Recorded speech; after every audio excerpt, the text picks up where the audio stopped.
तो भगवान श्री कृष्ण ने बताया कि हमारे योग के गुरु हैं दुर्वासा जी। कहा अच्छा आपके गुरु जी कैसे हैं? भगवान ने कहा हमारे गुरु जी नित्य दुर्वा रस पेयी है।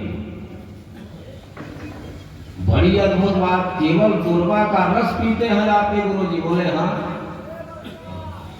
कहा कि अगर हम लोग श्रद्धा के साथ उनको व्यंजन बना करके ले जाएं तो क्या पा लेंगे?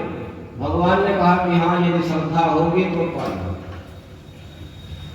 फिर क्या था, गोपियां जो है 56 प्रकार का व्यंजन बनाई और गुरु जी रहते हैं जमुना जी के उस पार। अब भाद्रपद महीने का दिन था, जमुना जी अपने प्रवाह के चरम पर थी, खूब बड़ी हुई थी, कोई नाव भी नहीं थी। गोपियां जब जमुना जी पार करके उस पार जाए तब तो दुर्वासा जी मिलेंगे। तो वापस आई और उन्होंने भगवान श्री कृष्ण से कहा कि हम लोग उस पार कैसे जाएं? भगवान ने कहा कि जा करके जमुना जी से कह देना कि अगर श्री कृष्ण जी अखंड ब्रह्मचारी हैं तो है जमुना मैया हम लोगों को मार्ग दो। और जा करके गोपियों ने जब ऐसा कहा तो भगवती जमुना जी घुटने तक हो गई, घुटने तक। इतना जब हो गया गोपियों को मार्ग मिल गया, वो चली गई उस पार। कहा भैया एक बात का रिजल्ट तो आज आ गया कि श्री कृष्ण जी अखंड ब्रह्मचारी, विवाह 16,108।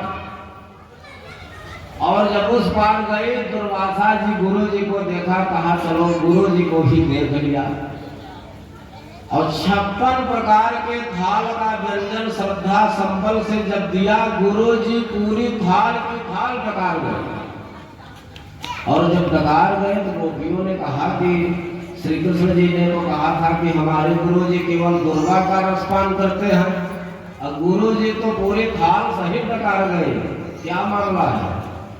और उसके बाद जब वो वापस आती है फिर जमुना जी अपने प्रवाह पर, तो जा करके गुरु जी से मार्ग पूछते हैं। कहा गुरु जी हम लोग जमुना जी के उस पार कैसे गए? तो गुरु जी ने कहा जा करके जमुना जी से कह देना कि अगर श्री कृष्ण के गुरु जी नित्य दुर्वा रस पेयी हैं तो भगवती जमुना जी आप हम लोगों को मार्ग दें। और जब आ करके गोपियों ने कहा कि जमुना जी गोपियों के घुटने तक हो गए, मार्ग मिल गया, इस बार चली आई। अब दोनों बातों का परिणाम आ गया कि 16,108 पत्नियों के होने पर भी श्री कृष्ण जी अखंड ब्रह्मचारी हैं और महर्षि दुर्वासा